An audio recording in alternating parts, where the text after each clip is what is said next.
ఓం శ్రీ గురుభ్యో నమ. ఓం శ్రీ మాత్రే నమ. ఆగస్టు 1వ తారీఖు నుంచి అక్టోబర్ 3వ తారీఖు వరకు కూడా రమారమి 64 రోజుల పాటు రాహు ధనిష్ఠా నక్షత్రంలో కుంభరాశిలో సంచారం చేయటం వల్ల ఎలాంటి ఫలితాలు జరగబోతున్నాయి? ఆగస్టు 1వ తారీఖున రాత్రి 12:44 నుండి రాహు ధనిష్ఠా నక్షత్రంలో కుజ నక్షత్రంలో కుంభరాశిలో సంచారం చేయటం వల్ల ఈ 64 రోజుల పాటు మేషాది ద్వాదశ రాశుల వాళ్ళకి ఎలాంటి ఫలితాలు జరగబోతున్నాయి? విదేశీయానము, వృత్తి, ఉద్యోగము, అలానే వ్యాపారము, అలానే విద్య, కోర్టు సమస్యలు, అలానే వాహనాలు కొనుగోలు చేయటం, రకరకాల వ్యాపారాలు, ఇళ్ళు కన్స్ట్రక్షన్స్, అలానే రుణాలు, లోన్లు, అప్పులు, ఇలాంటివన్నీ కూడా అంటే ఆరోగ్యపరంగా ఉండే ఇబ్బందులు, ఆరోగ్యం ఎలా ఉండబోతుంది, విదేశాలకు వెళ్ళబోతున్నారా, జాబ్ పరంగా ఎలా ఉండబోతుంది, ఇవన్నీ కూడా మేషాది ద్వాదశ రాశుల వాళ్ళకి ఏ విధంగా ఉండబోతున్నాయి, రాహు యొక్క బలం వల్ల ఎలాంటి ఫలితాలు జరగబోతున్నాయి, ఇవన్నీ కూడా గోచార రీత్యా చెప్పబడే ఫలితాలు అంటారు. This is the transit system అంటారు.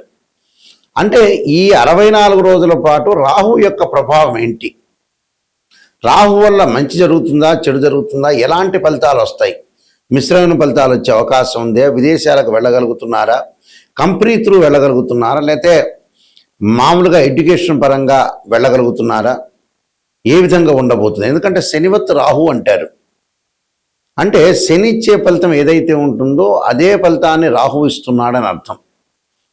సహజంగా గోచార రీత్యా ఏమిటి అని అంటే దీని యొక్క రిజల్ట్స్ ఏంటంటే, ఎవరైతే రాశి వాళ్ళు ఉంటారో ఆ రాశి దగ్గర నుంచి 3, 6, 11 స్థానాల్లో స్వఫలితాన్ని ఇస్తాడని, అలానే మిగతా స్థానాల్లో మిశ్రమైన ఫలితాలు, మిగతా స్థానాల్లో చెడు ఫలితాలను ఇచ్చే అవకాశం ఉంటుంది.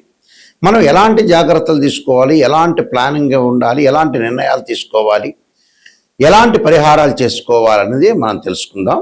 మేషాది ద్వాదశ రాశుల వాళ్ళకి ఎలాంటి ఫలితాలు జరగబోతున్నాయో ఒకసారి తెలుసుకుందాం. కన్యా రాశి వారికి ప్రధానంగా రాహు ధనిష్ఠా నక్షత్రం కుజుడు నక్షత్రంలో ఉండటం వల్ల ఏ విధంగా జరగబోతుంది? ఈ రాహు వల్ల వీళ్ళకి ఈ కన్యా రాశి వాళ్ళకి చాలా అద్భుతమైన ఫలితాలు వచ్చే అవకాశాలు ఎక్కువగా ఉంటాయి. శరీరం ఆరోగ్యం బాగుండటం, శత్రువుల నుండి లాభాలు పొందే అవకాశాలు, భూములు, ఇండ్లు తదితర ఆస్తులు, స్థిరాస్తులు బాగా కొనుగొట్టడం, ప్రయత్నం అనుకూలంగా చేయటం, ప్రతి పనిలో కూడా బుద్ధిబలము, శక్తియుక్తులతోటి ముందుకెళ్ళటం వంటి మంచి లాభాలు, విద్యా విషయంలో అదృష్టవంతులుగా ఉండటం, విదేశాలకు వెళ్ళే అవకాశాలు ఎక్కువగా ఉంటాయి. అంటే విదేశాలకు వెళ్తారు అంటే కంపెనీ త్రూ విదేశాలకు వెళ్ళే అవకాశాలు బాగా ఎక్కువగా ఉన్నాయి. అలానే వాళ్ళు కంపెనీ త్రూనే కాకుండా విదేశాలకి టూరిజం మోడల్లో కూడా వెళ్తారు. కొంతమంది ఎడ్యుకేషన్ పరంగా కూడా వెళ్ళే అవకాశాలు ఎక్కువ ఉంటాయి. అంటే విదేశాల్లో హోటల్స్, రెస్టారెంట్స్ ఇవన్నీ కూడా ఓపెన్ చేసే అవకాశాలు బాగా ఎక్కువగా ఉంటాయి. కాబట్టి విదేశాలకు వెళ్ళటమే కాకుండా వివాహ శుభ కార్యక్రమాల్లో పాల్గొంటారు, శత్రువులు మిత్రులుగా మారిపోతారు, అన్నీ కూడా అనుకూలంగా ఉండే అవకాశాలు ఎక్కువ ఉంటాయి. అంటే ప్రతి పనిలో కూడా శుభ కార్యక్రమాలు చేసే అవకాశాలు ఉంటాయి, ప్రతి పనిలో కూడా విజయం సాధించే అవకాశం ఉంటుంది. ఎందుకంటే శనివత్ రాహు అంటాడు. ఇక్కడ వీళ్ళకు కూడా శని కూడా వక్రగతిలో పొందడం వల్ల కూడా మంచి అనుకూలమైన ఫలితాలు జరిగే అవకాశాలు ఎక్కువ ఉంటాయి. కాబట్టి ధనధాన్య వృద్ధి కలుగుతుంది, అధిక లాభాలు వస్తాయి, వృత్తిపరంగా అనుకూలంగా ఉంటుంది, నిరుద్యోగులకు మంచి ఉద్యోగ అవకాశాలు, అలానే ఉద్యోగ పరంగా కూడా చాలా అద్భుతమైన రిజల్ట్స్ వచ్చే అవకాశాలు ఖచ్చితంగా ఉంటాయి. కాబట్టి అన్నీ కూడా వీళ్ళకి అనుకూలంగా ఉంటుంది. మరిన్ని ఫలితాలు రావడానికి ఖచ్చితంగా వీళ్ళు చేయాల్సింది ఏంటంటే ఓం నమః శివాయ పంచాక్షరి ఒకటి, అలానే చిన్నమస్తాదేవి ధూమవతి యొక్క స్తోత్ర పారాయణం చేయటం వల్ల కూడా వీళ్ళకి మంచి సుఫలితాలు జరిగే అవకాశాలు ఖచ్చితంగా ఉంటాయి. ఈ రాహుకేతుల యొక్క ప్రభావము, పరస్పర దృష్టి వల్ల కూడా మనం చిన్నమస్తాదేవి ధూమవతి యొక్క స్తోత్రాలు పారాయణం చేయటం కూడా చాలా ఇంపార్టెంట్ ఇక్కడ. అలానే రాహుకి అధిదేవత, ప్రతిదేవత, అధిష్టాన దేవతలు, అంతరిక్ష దేవతలు ఉంటారు.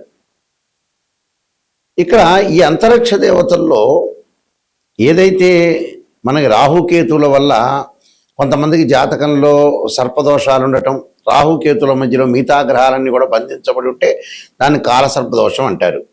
అంటే 12 రకాల కాలసర్పదోషాలు ఉంటాయి. అలానే పంచమంలో రాహు ఉన్నా పంచమంలో కేతు ఉన్నా కూడా మనకి సర్పదోషం ఏర్పడుతుంది. కానీ సర్పదోషం వేరు, కాలసర్పదోషం వేరు. దాని మీదే నేను ఇండియాలో మొట్టమొదటగా పుస్తకం రాసింది. కాలసర్పయోగం అని బుక్ రాశాను మోహన్ పబ్లికేషన్ రాజమండ్రి వాళ్ళ దగ్గర ఆ పుస్తకం అనేది లభిస్తుంది. తర్వాత నెక్స్ట్ కాలసర్పయోగ చంద్రిక రాశాను నేను. రాహుకేతులు, ఛాయాగ్రహాలు ఇలాంటి పుస్తకాలు రాజమండ్రిలో కోటకమంలో మోహన్ పబ్లికేషన్ వారి దగ్గర దొరుకుతాయి. మా దగ్గర కూడా లభ్యమవుతాయి. అయితే ఈ కాలసర్ప దోషాల్లో 12 రకాల కాలసర్ప దోషాలు ఉంటాయి. 12 రకాలకి రెమెడీస్ అనేవి కూడా ఉంటాయి. భయపడాల్సిన పని లేదు. అయితే జాతకంలో అసలు సర్పదోషం ఉందా లేదా, కాలసర్పదోషం ఉందా లేదా అనేది నిజంగా తెలుసుకోవాలి. ఈ మధ్యకాలంలో ఏ ప్రాబ్లం వచ్చినా కూడా కాలసర్పదోషం మీద పడేస్తున్నారు. కాలసర్పదోషం కూడా గజకేశ్వర యోగము, చంద్రమానంగళ యోగాలు, రవిబుధాదిత్య యోగాలు, లక్ష్మీ యోగాలు ఉంటే కూడా కాలసర్ప యోగం అనేది తగ్గుతుంది అని అర్థం, తగ్గిపోతుంది అని అర్థం. కొన్ని గ్రహాలు రాహుతో కంజంక్షన్ అయ్యి రాహు కంటే ముందుంటే కూడా ఆ కాలసర్ప యోగ దోషం అనేది విఫలమవుతుంది అని అర్థం. అంటే ఇవన్నీ కూడా తెలుసుకోవాలి. ఉంది అని అనుకుంటే ఎంబటే ఉంది అనేది కాదు, అక్కడ ఉందా లేకపోతే ఏదైనా ఎగ్జంప్షన్ అయిందా అనేది కూడా చూసుకోవాలి. ఇక్కడ రాహు వచ్చేటప్పటికల్లా సర్పదేవతను సుబ్రహ్మణ్య స్వామిని ఆరాధన చేయాలి. అంటే ఎలాంటి మంత్రాలు అంటే తత్పురుషాయుధే మహాసేనాయుధీమే తన్నో షణ్ముఖ ప్రచోదయాత్ అనే మంత్రాన్ని చక్కగా, అలానే నాగరాజాయుధే పృథ్వీధరాయుధీమే తన్నో సర్ప ప్రచోదయాత్ అనే మంత్రాన్ని చక్కగా చదువుకోవటం. అలానే శనివారం కానీ ఆదివారం కానీ 2 జంట సర్పాలను దానం చేయటం. అలానే ఓం నమో అస్తు సర్పేభ్య ఏకే చ పృథ్వీమనో ఏ అంతరిక్షే ద్వితీయేభ్య సర్పేభ్యో నమః అనే మంత్రాన్ని కూడా, అంటే అంతరిక్షంలో ఉండే సర్పాలకి భూమి మీద ఉండే సర్పాలకి నమస్కారం చేస్తున్నాను దాని అర్థం. అలాగా ఈ వేదోక్త మంత్రం కూడా చక్కగా వచ్చిన వాళ్ళు చదువుకోవచ్చు, తప్పులేదు. అలా లేకపోతే సర్పగాయత్రి మంత్రాలు. అలానే రాహుకి శ్లోకాలు కొన్ని ఉంటాయి. అర్ధకాయం అంటే అర్ధకాయం శ్లోకం ఒకటి ఉంటుంది. అందరికీ కూడా ప్రతి పంచాంగంలో ప్రతి చోట కూడా ఉంటుంది. ఆ శ్లోకాన్ని కూడా మీరు చదువుకోవచ్చు, తప్పులేదు. అలానే ఇక్కడ ప్రతిదీ కూడా మనం మంత్రం ఉచ్చారణతో పాటు చక్కగా నవగ్రహాల యొక్క ప్రదర్శన చేయాలి. ఈ మంత్రం కూడా అంటే అర్ధకాయ మహావీర్యం చంద్రాదిత్య విమర్ధనం సింహకాగర్భ సంభూతం తం రాహుం ప్రణమామ్యం అనే మంత్రాన్ని కూడా చక్కగా చదువుకొని ముందుకెళ్ళిపోవచ్చు. అలానే ఈ చిన్నమస్తాదేవి, దోమవతి స్తోత్రాలు కూడా మనం పారాయణం చేసుకోవచ్చు చక్కగా. రాహు అధిష్టాన దేవతైన దుర్గా అమ్మవారిని కూడా కాత్యాయనాయుధే కన్యాకుమార్దీమే తన్నో దుర్గి ప్రచోదయాత్ అనే మంత్రాన్ని కూడా చక్కగా చదువుకోవటం మంచిది. ఎప్పుడైనా సరే ఒక ఆస్ట్రాలజర్ని అప్రోచ్ అయినప్పుడు నిజాన్ని తెలుసుకోవడం చాలా ఇంపార్టెంట్. ఇక్కడ చాలామంది కూడా ఏం చేస్తున్నారంటే ఏదో నిజాన్ని తెలుసుకోకుండా మన జాతకాన్ని అప్రోచ్ అయినప్పుడు ఏదో రకంగా ఒక పాజిటివ్గా చెప్పండి అనే వ్యక్తులు కూడా చాలామంది ఉంటారు. ఎక్కువ మంది ఈ ప్రపంచంలో జనాభాలు ఎక్కువగా పాజిటివ్ని ఆలోచన చేస్తారు. ఆ పాజిటివ్ ఆలోచన చేయటం వల్ల ఫెయిల్ అయిపోయారు. పాజిటివ్ ఎంతవరకు ఆలోచన చేయాలో దానికి కూడా ఒక లిమిట్ ఒకటి ఉంటుంది. ఎప్పుడైనా సరే ఒక నెగిటివ్ను మనం పాజిటివ్ చేసుకోవటం ఎలాగా, నిజం తెలుసుకోవటం ఎలాగా. నిజం అనేది నిప్పు లాంటిది, సత్య దూరం అంటారు. అంటే మనం ఎప్పుడు కూడా సత్యానికి దూరంగా ఉండకూడదు, నిజాన్ని తెలుసుకోవాలి. అసత్య ధోరణిలో ఉంటే మనం మోసం చేసుకున్న వ్యక్తులం అవుతాం. అందువల్లే మనిషి ఫెయిల్ కావడానికి ఎక్కడో తెలిస్తే ఎక్కడో కారణం కాదు. భగవంతుడు గ్రహాల కంటే ముందు ఫెయిల్ కావటానికి మనిషి ఏంటంటే అతను ఇన్ టైంలో వర్క్ చేయడు, నిజాన్ని తెలుసుకోలేడు. డబ్బులు దేనికి ఖర్చు పెట్టాలో దానికి ఖర్చు పెట్టకపోవటం కూడా ప్రాబ్లమే. ఇక్కడ మనిషి ఫెయిల్ కావటానికి నిజం చెప్పాలంటే భగవంతుడు సాక్షిగా నిజం చెప్పాలంటే ఫెయిల్ అయ్యేది ఏంటంటే మనిషి యొక్క వ్యక్తిత్వం ఫెయిల్ అవుతుంది. ఒక సైకలాజికల్గా ఎన్నో జాతకాలు మేము పరిశీలన చేసిన తర్వాత ఎంతో మనుషుల్ని మేము రీసెర్చ్ చేసిన తర్వాత మేము వంశపారంపర్యంగా చెప్పేవాళ్ళం. మేము రీసెర్చ్ చేసిన తర్వాత తెలిసిన మెథడ్ ఏమిటి అంటే ఒక మనిషికి 1,00,000 రూపాయలు ఉన్నాయంటే ఆ 1,00,000 రూపాయలకి ఒక అబ్బాయి పెళ్లి చేయాలంటే మ్యారేజ్ బ్యూరోలో డబ్బులు అడిగారని మ్యారేజ్ బ్యూరోలో డబ్బులు ఇవ్వలేకపోవటం, అదే 1,00,000 రూపాయలు పెట్టి సెల్ కొనటం, ఒక 10,000 రూపాయలు ఒక డాక్టర్ స్కానింగ్ రాస్తే స్కానింగ్ చేయకపోవటం, ట్యాబ్లెట్లు వాడకపోవటం, అదే 10,000 పెట్టి ఎంజాయ్మెంట్ చేయటం. అంటే వీళ్ళు అసలు సరైన దానికి ఖర్చులు చేయరు. ఎందుకంటే ఇప్పుడు అబ్బాయి పెళ్లి కావాలి, అమ్మాయి పెళ్లి కావాలి, చాలా ఇంపార్టెంట్. ఇక్కడ సంబంధ బాంధవ్యం ఇంపార్టెంట్. ఏది మనకి డబ్బులతోటి మన దగ్గర ఉన్న 10,000 దేనికి ఖర్చు పెట్టాలని తెలిసిన వాడే సూపర్ స్టార్. అంటే మన వాళ్ళు లేట్ చేస్తుంటారు, పెళ్ళిళ్ళప్పుడు లేట్ చేయటమే. 40 ఏళ్ళప్పుడు కూడా కొడుకు పెళ్లి చేయాలంటే ఆలోచన చేసే తల్లిదండ్రులు ఉన్నారు. 35 ఏళ్ళకు కూడా అమ్మాయి పెళ్లి చేయాలంటే డబ్బులు ఎందుకు ఖర్చు అవుతాయని ఆలోచన చేసే వ్యక్తులు ఉన్నారు. డాక్టర్ దగ్గరికి ఎందుకులే వెళ్ళటం అనే వ్యక్తులు చాలామంది ఉన్నారు. అంటే మన వ్యక్తిత్వమనే మనం ఫెయిల్ అవుతుందండి. అంటే నిజంగా అయితే భగవంతుడి మీద ఎక్కువగా పడేస్తున్నాం, కానీ నిజం చెప్పాలంటే మన వ్యక్తిత్వమే ఫెయిల్ అవుతుంది. వ్యక్తిత్వంలోనే అట్టర్ ఫెయిల్ అయ్యారు మనుషులు. ఇది 100% కాదు, దీనికి ఎంత పర్సెంటేజ్ క్యాలిక్యులేట్ చేసినా కూడా కరెక్ట్. అది నేను చాలామంది అనాలిసిస్ చేశా. ఒక్కొక్క మనిషిని మనం తీసుకునేటట్టయితే ఆ మనిషి ఎందుకు ఫెయిల్ అయ్యాడంటే, ఓ వ్యాపారం చేస్తుంటాడు, కరెక్ట్ ఆస్ట్రాలజీని అప్రోచ్ అయ్యి మంచి వ్యాపారం చేయడు. ఒకవేళ మన దగ్గర డబ్బులు ఉన్నాయనుకోండి, ఇల్లు కొనుక్కోండి, స్థలాలు కొనుక్కోండి అంటే కొనుక్కోడు, వడ్డీలకు ఇవ్వడానికి రెడీ అవుతాడు. ఫెయిల్ కావటానికి ఏమిటంటే ఇదే కారణాలు. 12 కాపురానికి 12 సూత్రాలలాగా వీళ్ళు ఫెయిల్ కావడానికి జీవితంలో ఉద్యోగము, వ్యాపారంలో చేయాల్సిన పనులు చేయరు వీళ్ళు. చాలామందిని మేము చూసాం, ఎన్నో కోట్ల రూపాయలు పెట్టుబడులు పెడుతుంటారు, ఎవరికో ఇస్తుంటాడు, తన కూతురు పెళ్లి కూడా చేయలేడు. చివరికి తన కూతురు పెళ్లి చేయడానికి మ్యారేజ్ బ్యూరోలో 10,000 ఇవ్వలేని వ్యక్తులు కూడా ఉన్నారు. కోట్ల రూపాయలుండి. మనిషి డబ్బును దేనికి ఖర్చు పెట్టాలో తెలిసిన వాడే స్థితప్రజ్ఞుడు అంటారు. అంటే వాస్తవంగా అయితే భగవద్గీతను ఉటంకించా నేను. నిజాన్ని తెలుసుకోవటం చాలా ఇంపార్టెంట్. ఇక్కడ నిజం తెలుసుకోలేకపోతే అబద్ధపు ముసుగులో ఉంటే జీవితం ఎప్పుడైనా ఒకటే. ఎన్నిసార్లు తిరుపతికి వెళ్ళినా, ఎన్నిసార్లు శ్రీశైలానికి వెళ్ళినా, ఎన్నిసార్లు భగవంతుడు కొలిచినా వాడి జీవితం అంతే ఉంటుంది. నిజాన్ని తెలుసుకొని ముందుకు వెళ్ళండి. నిజం అనేది చాలా నిప్పు లాంటిది. అయితే ఈ విషయాలన్నీ కూడా ఒక ఆస్ట్రాలజర్ని అప్రోచ్ అయినప్పుడు నిజాన్ని తెలుసుకోండి. గురువుగారు నిజం చెప్పండి, నేను ఎలాంటి దారి మార్చుకోవాలి, ఎలాంటి రోడ్ మ్యాప్ నాకు కావాలి, నేనేమైనా మిస్టేక్ చేస్తున్నానా, క్లారిటీ ఇవ్వండి అనే పాయింట్ చూసుకోండి. కొంతమంది 40 ఏళ్ళు వచ్చినా కూడా మా దగ్గరికి వచ్చినప్పుడు వాళ్ళు స్పందించట్ల. 42 ఏళ్ళు వచ్చి ఆతృత పడాలి. తల్లికి 70 ఏళ్ళు వచ్చి కొడుకును పెళ్లి చేయాలన్నప్పుడు ఒక ఎగ్జాంపుల్ మొన్ననే వచ్చింది. ఆమె అసలు ఆతృతే లేదు. ఆమె ఇంకా బతుకుంటుంది అని అనుకుంటుంది 100 ఏళ్ళు 200 ఏళ్ళు.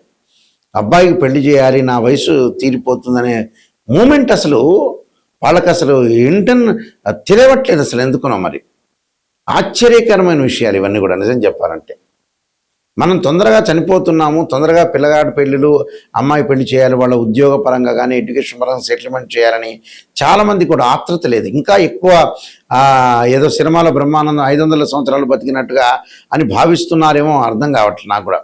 ఎందుకంటే 60 ఏళ్ళు రాగానే వెంబటే బ్యాగు సర్దుకొని రెడీగా ఉండాల్సిందే మనిషి.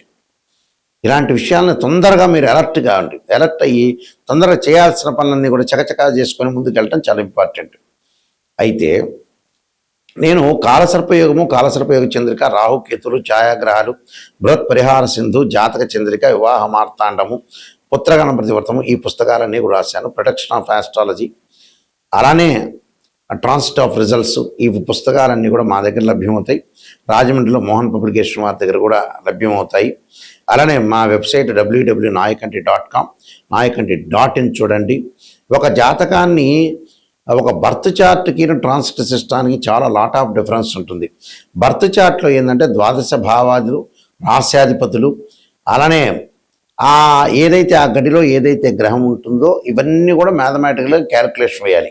భావాధిపతులు అంటే తనుభావానికి రవని, ద్వితీయ భావానికి గురువని, తృతీయ భావానికి కుజుడని, చతుర్థ భావానికి చంద్రుడు బుధుడని, పంచమ భావానికి గురువని, ఇలా 12 భావాధిపతులు అంటే ఇంటి ఓనర్ అని అర్థం. రాస్యాధిపతులు ఉంటారు. ఆ రాస్యాధిపతి ఎవరంటే బిల్డరు. అక్కడ ఏదైతే గ్రహం ఉంటుందో ఆ గ్రహం టెనెంటు అని అర్థం. అంటే జాతకంలో గజకేసరి యోగం ఉందా, లక్ష్మీ యోగం ఉందా, చంద్రమంగళ యోగం ఉందా, బుధాదిత్య యోగం ఉందా అనేది తెలుసుకోవాలి. కానీ ప్రతి చోట కలవంగానే బుధాదిత్య యోగాలు, చంద్రమంగళ యోగాలు కాదు.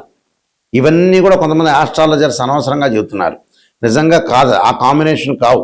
కొంతమందికి మాత్రమే యోగాలు అనేవి ఉంటాయి. యోగం అంటే 2 or more planets is called యోగం అంటారు. యోగం అనేది అది కాదు. యోగం నిజంగా ఉందా లేదా తెలుసుకోవాలి. దాని దృష్టి, దశ, అంతర్దశలు మ్యాథమెటికల్ క్యాలిక్యులేషన్ వేయాలి. ఒక వివాహం జరుగుతుందా లేదంటే రాశిచక్రం, నవాంశం, భావచక్రం, దశలు, అంతర్దశలను చూడాలి. ఒక సంతానం కలుగుతుందా లేదంటే రాశిచక్రం, సప్తమాంశం, భావచక్రం, దశలు, అంతర్దశలు చూడాలి. దీనిలో కేపీ సిస్టమ్ అని, వైదిక ఆస్ట్రాలజీ, బివి రామన్, ఇలాంటి పద్ధతులన్నీ ఉంటాయి. ఆ స్క్రీన్ మీద స్క్రోలింగ్ అవుతున్న నా నెంబర్ ఉంటుంది. నిజం తెలుసుకోవాలి, నాయకంటి గారి ద్వారా బాగుపడాలనే వ్యక్తులు మాత్రమే ఫోన్ చేయండి. నిజంగా జాతకాన్ని తెలుసుకునే వాళ్ళు మాత్రం ఫోన్ చేయండి. వద్దండి నాకు పాజిటివ్నే కావాలంటే నాకు ఫోన్ చేయొద్దండి. నెగిటివ్ పాజిటివ్ రెండూ తెలుసుకొని నిజాన్ని తెలుసుకునే వాళ్ళు మాత్రం ఫోన్ చేయండి.